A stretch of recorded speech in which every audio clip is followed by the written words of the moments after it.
Hello, everyone, and welcome to Thursday of Take 5, where we're walking our way through the Epistle of James to learn whatever words of wisdom he has for us in this particular day.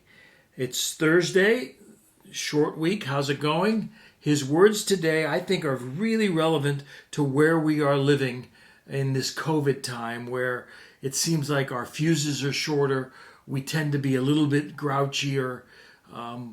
I've talked with everyone from work relationships to marriage relationships, and there seems to be a bit of a tension that's rising in many of our lives. Here's his opening words. James 4, verse 1 begins with a question. What causes quarrels and what causes fights among you? It's all about fighting. And it's not about necessarily the nature of the fight, but the cause. Remember? What causes quarrels? What causes fights among you? You think about your life at work right now and how the tensions are higher, or maybe your relationship with your kids and every little thing is becoming a quarrel, or maybe your relationship with your spouse. What's causing those? When I do a wedding, I often bring the couple in 12 months later. I call it the 12,000-mile checkup. And one of the things we talk about are the things that are causing quarrels, the things that are burrs in their saddle that they didn't realize would be there. And we identify several key areas of quarrel in a relationship, in a marriage, after 1 year or after 21 years. And they're often finances, they're often in-laws, they're often communication issues, they're sometimes spiritual issues, and sometimes they are time issues. So we go through those. Communication, in-laws, finances, and we talk about those. And although those are the superficial problems, a good question then becomes, what causes them? And oftentimes, if it's a dysfunctional marriage, even after a year, the finger points and it says, it's that person. They're spending too much money. It's that person. It's my mother-in-law. And those can be true, and yet they're still a little superficial. When I'm always pointing that that's the problem, it's this context, it's this situation, I'm not getting to the root. Here's what James says. Listen. What causes quarrels and what causes fights among you?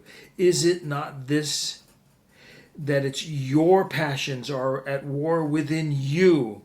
You desire and you don't have, so you murder. You covet and cannot obtain, so you fight and quarrel. The key word there is you.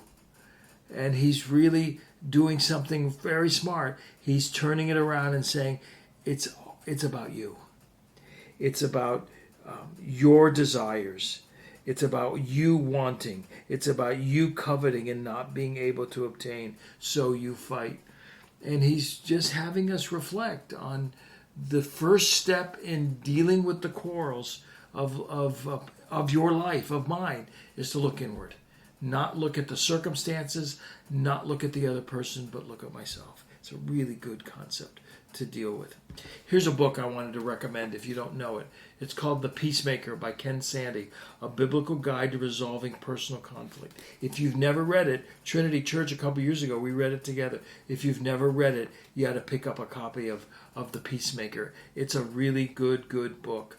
And I wanted to just close by reading you. He gives 4 basic principles of peacemaking. Ask yourself these questions, these 4 questions. We'll end with this, answering the question, what causes quarrels and fights among you? First principle has to do with glorify God. How can I please and honor the Lord in this situation, the conflict? Second, get the log out of your eye. How can I show Jesus' work in me by taking responsibility for my contribution to this conflict?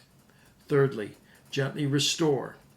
How can I lovingly serve others by helping them take responsibility for their contribution to this conflict? After I've looked at myself, how can I now gently restore and help that other person in this conflict? And then fourthly, go and be reconciled. How can I demonstrate the forgiveness of God and encourage a reasonable solution to this conflict. Glorify God, get the log out of your eye, gently restore, go and be reconciled. 4 basic principles of peacemaking. You got to get this book. It's really good. There's a lot of conflict in our day. I pray that you would find peace and that you could be a peacemaker even in these days. I'll see you tomorrow as we end the week with Take 5. So long.